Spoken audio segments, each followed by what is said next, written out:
Hi, and I'm Ramona, and I am the owner of Authentic Life Journey, and I am being joined today by Chrissy, one of my coaching clients. Welcome, Chrissy. Thanks for having me, Ramona.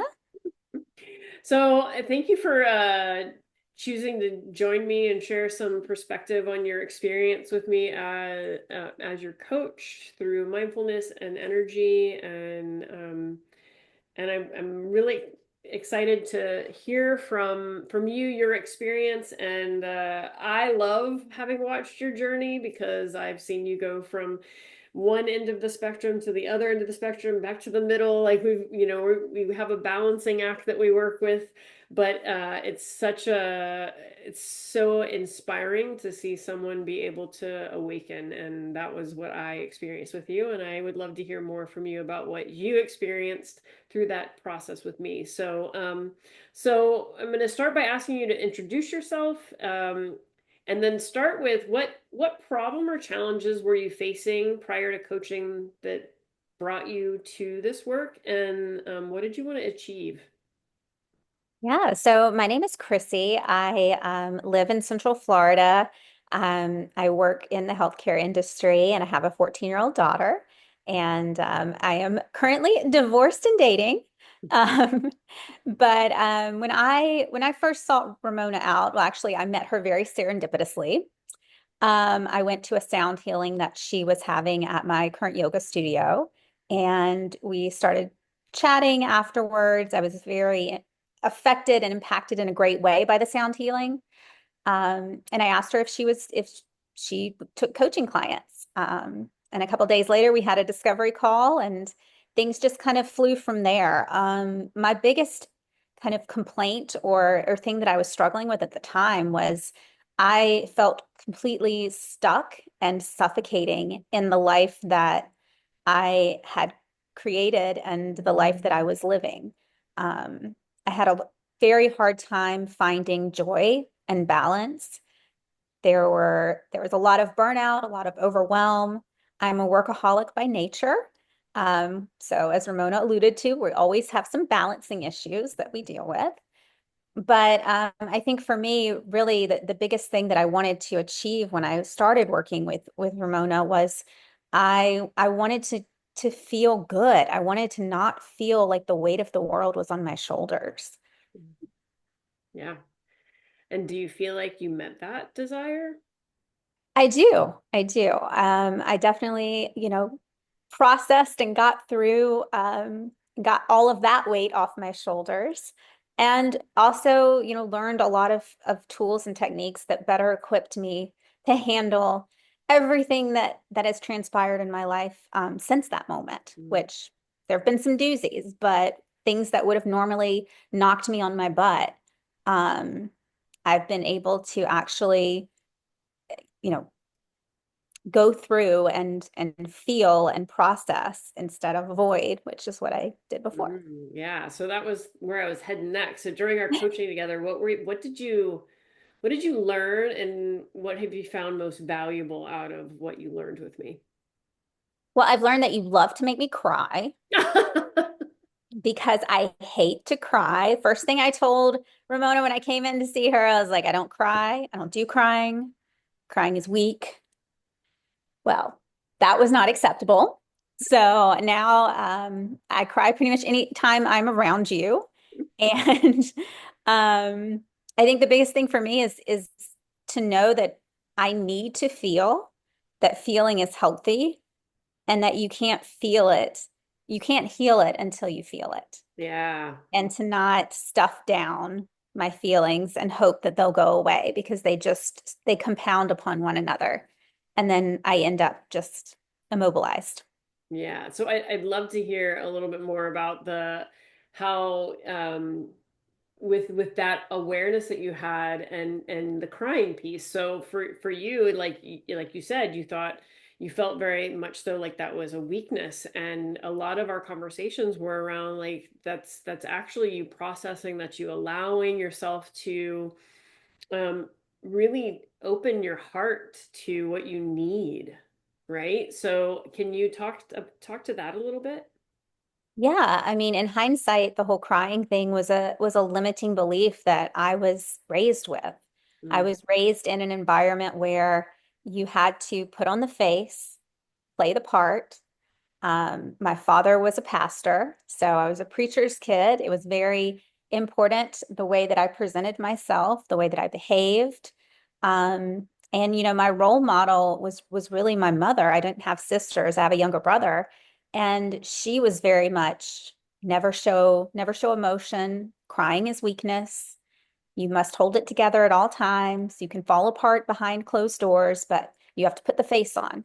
Um, even as literal as my mother would never go outside without her face of makeup on.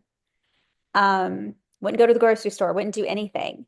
So it was multiple layers of always being quote unquote buttoned up. Yeah. And so through the coaching, what did that ultimately shift for you? Well, yeah, I mean, I learned that that's not a very productive or healthy way to move through life. Um, you can't be afraid to show A, your emotions, and be who you really are. And, if that means going outside without makeup, which I do quite a bit, and it still grinds my mother's gear to this day. It's very but just being able to allow myself to cry, where before I would be so, you know, heels dug in the sand. I'm not going to cry. I'm not going to feel. Yeah. Yeah. So tell me about the successes you've already celebrated and what you have been able to achieve since our coaching together. Yeah, I mean, I think the biggest success that I can point to right away is, having the strength to leave a marriage that was not serving me anymore. To be okay with saying that this piece of the journey is complete Mm-hmm. and I can let it go. Um, and I can move on. And I owe it to myself to let myself be happy and that I don't have to stay in a situation because society or other people deem it appropriate. And where else in your life did you also apply that lesson? Yes, in motherhood, Mhm. my relationship with my daughter, who's 14 now, it's been challenging. After the divorce, she moved in full time with my ex. Um, and it's been hard navigating kind of being the other parent, especially being a woman, being a career woman, having pretty much all the societal norms flipped on their head, Mhm. and having to work through those learned beliefs and those limiting beliefs that I have about what being a mother should be and what being a mother is, Mhm. and that it's okay that I live a very alternative mom lifestyle. I never was the stay-at-home mom type, and I have been very vocal about that, but it's okay that I'm not, you know, in the kitchen with an apron on cooking cookies. Yeah, right, right. So speaking of your job, how did your coaching work help with your professional life? Yes. Well, again, it allowed me to see very clearly when it was time for me to make a change in my career, but also not to rush that change and to wait until the right thing came along Yeah. and not just jump because I was miserable at one place. To have the patience to know that the right thing was going to come along Mhm. and and to just embrace it when it does and not rush that process. Yeah. One of the things that Chrissy hears me say often is sit back, girl, sit back. Be the yin. Allow yourself to be the divine feminine aspect as well as that masculine. So you want to talk a little bit about that journey, because that for me, in observing you, is the biggest transformation that I got to witness in you, was that moving from very yang, and that is not to say that you do not still have that. You are a powerhouse woman, like without a doubt, but there's a balance, right? And so can you speak to that a little bit for us? Absolutely. I never really, I knew I was always, very masculine in my job. That's why I was very successful, very much a go-getter, get things done. And then I'm also a yoga teacher on the side. So I went through my YTT training and learned about, the masculine and the feminine, the yin and the yang. I learned it all like on paper, but I don't think I ever really digested it until I started working with you. And you pointed out, hey, being yang in your work and your career has served you very well. But being yang has not served every other aspect of your life very well. And you've put all of your eggs in this one basket and you're toppling over. So just learning that there has to be a balance between the two and that it's okay to lean in to the feminine side, to be soft, to lean back, to let myself receive instead of just charging ahead in all aspects of my life. Yeah, great. So, why has coaching been a great decision for you? Well, a traditional therapy didn't work well for me. I've been through it all, and I always felt like traditional therapy was very judgy and prescriptive. And I feel like coaching is very collaborative and interactive. And you're talking with me, not at me. You're making suggestions, not making demands. You're guiding me to find the solution instead of just putting it in front of me. Yeah, great. So if you had one piece of advice or wisdom that you would want to share for someone that is thinking about coaching with me, what would it be? Just do it.